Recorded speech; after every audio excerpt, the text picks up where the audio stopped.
नमस्कार, आपल्या चॅनलमध्ये सगळ्यांचे स्वागत आहे. तर आज सकाळची दिवसाची सुरुवात छान झाली, झोप पण छान झाली.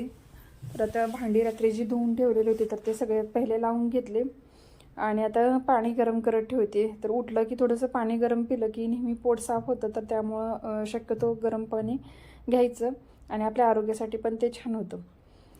तर पाणी आता मी इथं गरम करून घेते आणि त्या पाण्यामध्ये आज मी थोडंसं मध मिक्स केला.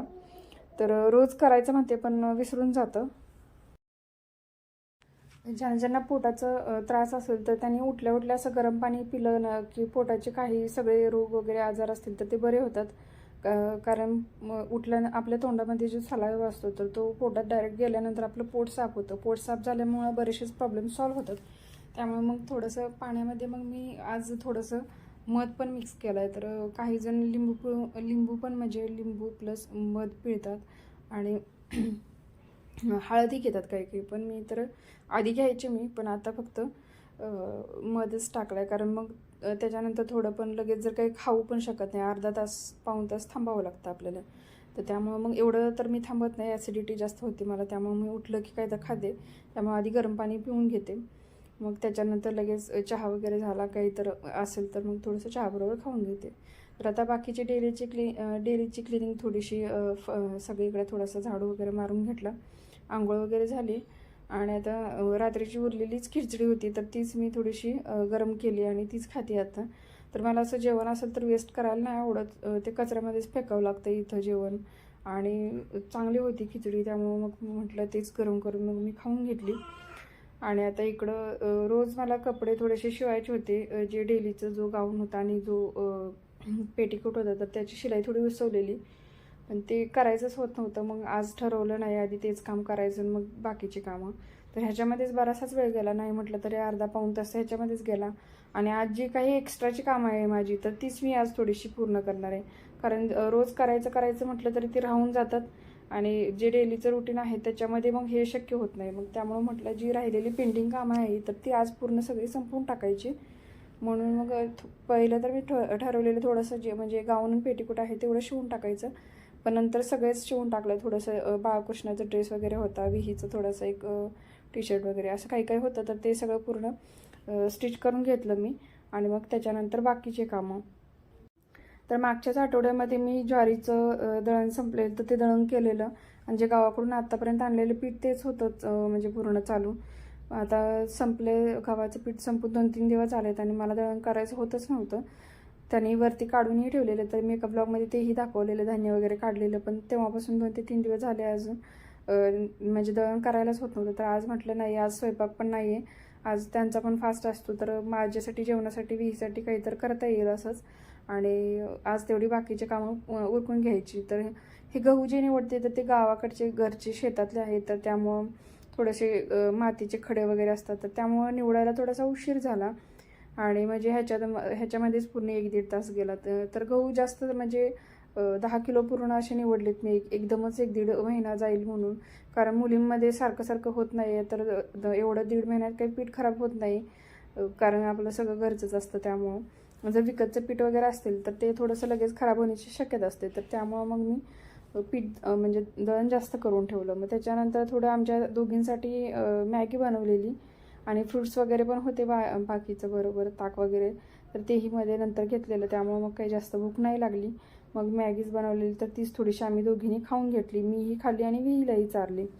तर विहीला असं चारताना कधी कधी टी व्ही लावून द्यावा लागतो. जर तिला जेवण आवडलं तर मग ती स्वतः खाते, नाहीतर मग ती नाही खात, मग त्यामुळे तिला जबरदस्ती असं भरवावं लागतं. तर आता जेवण झालं तर आता कपडे धुवून घेते.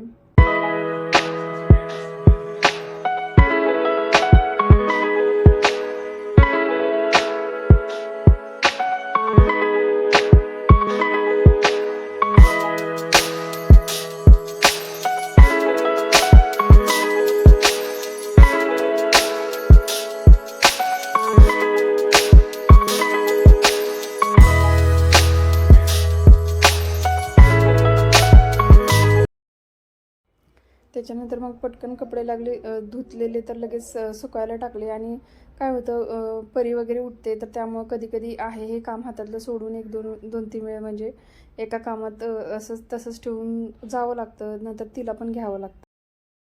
त्यामुळं कामं करताना थोडासा उशीर होतो. तर आता हे एवढं सकाळपासून काम करते तर आता 3 वाजले, 3च्या आसपास टायमिंग झाला आहे. तर आता कपडे वाळतील असं वाटलं नव्हतं मला, तरीही ते 2 तासात पूर्ण सुकलेले कपडे. तर मग मगाशी मी सांगितलंच भाज्या खूप आणलेल्या, तर खूप म्हणजे 3 जोड्या आणलेल्या, तर पण ते साफ करायला खूप वेळ लागतो. तर इथे पालक मी धुवून ठेवलेली नव्हती. ज्यावेळी बनवेन काय तर त्यावेळी डायरेक्ट धुवून घेईन. तर आता फक्त निवडून ठेवते मी. तर पालक उभा राहूनच निवडते, कारण बसून पालक म्हणजे वेळ पण लागेल आणि पटकन होईल मग, म्हणून आधी पालक निवडून तेवढी लगेच फ्रीजमध्ये बांधून ठेवली तेवढीच. त्याच्यानंतर मग कोथिंबीरची पण जुडी होती आणि मेथीची पण होती. तर मेथी बनवणार होते, तर त्यामुळे ती वरतीच ठेवली. आणि कोथिंबीर कशी स्टोअर करते तर मी ती तुम्हाला सांगितलेलंच आहे एक वेळ कशी ठेवायची. तर जर व्हिडिओ पाहिला नसेल तर मी एंड स्क्रीनला देईन, नक्की तो पहा. तर आता कोथिंबीर छानशी निवडून व्यवस्थित फ्रेश राहील अशी ठेवायची. आणि ही आधी धुवून घेते मी, त्यामुळं काय होतं, जेव्हा आपण बारीक चिरून कोथिंबीर वरून टाकतो तर ती धुतलेली असेल तर नीट अशी पसरत पण नाही, आणि ते हाताला वगैरे सगळं आपल्या चॉपिंग पॅडला वगैरे सगळी चिटकून राहते. तर मला ते नाही आवडत, त्यामुळं मी आधीच कोथिंबीर धुवून ठेवते. त्याच्यातलं पूर्ण पाणी निघून जातं. असं उभी ठेवायची, 2-4 तास जरी ठेवलं तरी पूर्ण पाणी असं निघून जातं. मग त्याच्यानंतर साफ करून डब्यामध्ये घालून ठेवायची. तर ही छान अशी कोथिंबीर 8 ते 10 दिवस आरामशीर राहते. तर आता निवडून घेते, आणि विही तर असतेच मला मदत करायला, काम वाढवायला माझं. तर आता ती पण निवडत होती, आणि निवडून झाल्यानंतर मग स्टोअर करून ठेवली. तर आधीची कोथिंबीर मी तुम्हाला दाखवलेली निवडून, म्हणजे 5 ते 6 दिवस झालेत. तर बघा अजूनही ती फ्रेश आहे.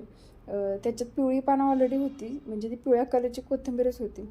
तर त्यामुळे ते तशी दिसते, नाही तर ती अजूनही फ्रेश आहे. मग ही नवीन निवडलेली कोथिंबीर खाली ठेवली मी, आणि अलगद ठेवायची, जास्त प्रेस नसते करायची, कारण जास्त प्रेस केली की मग ते थोडीशी अशी सुकून जाते.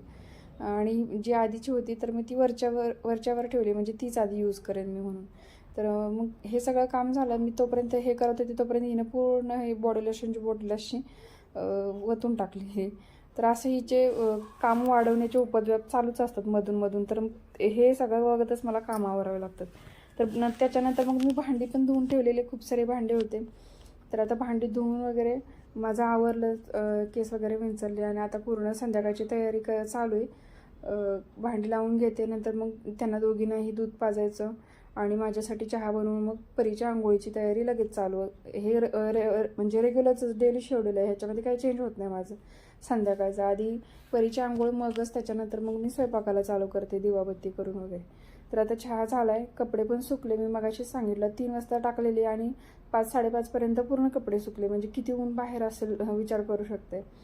तर आता छान चहा पण घेते, आणि लगेच कपडे पण घडी करून ठेवायचे होते, त्यामुळं मग मी इथंच बेडवरतीच बसून आतमध्ये चहा घेते आज. तर आजच्या ब्लॉगमध्ये एवढंच.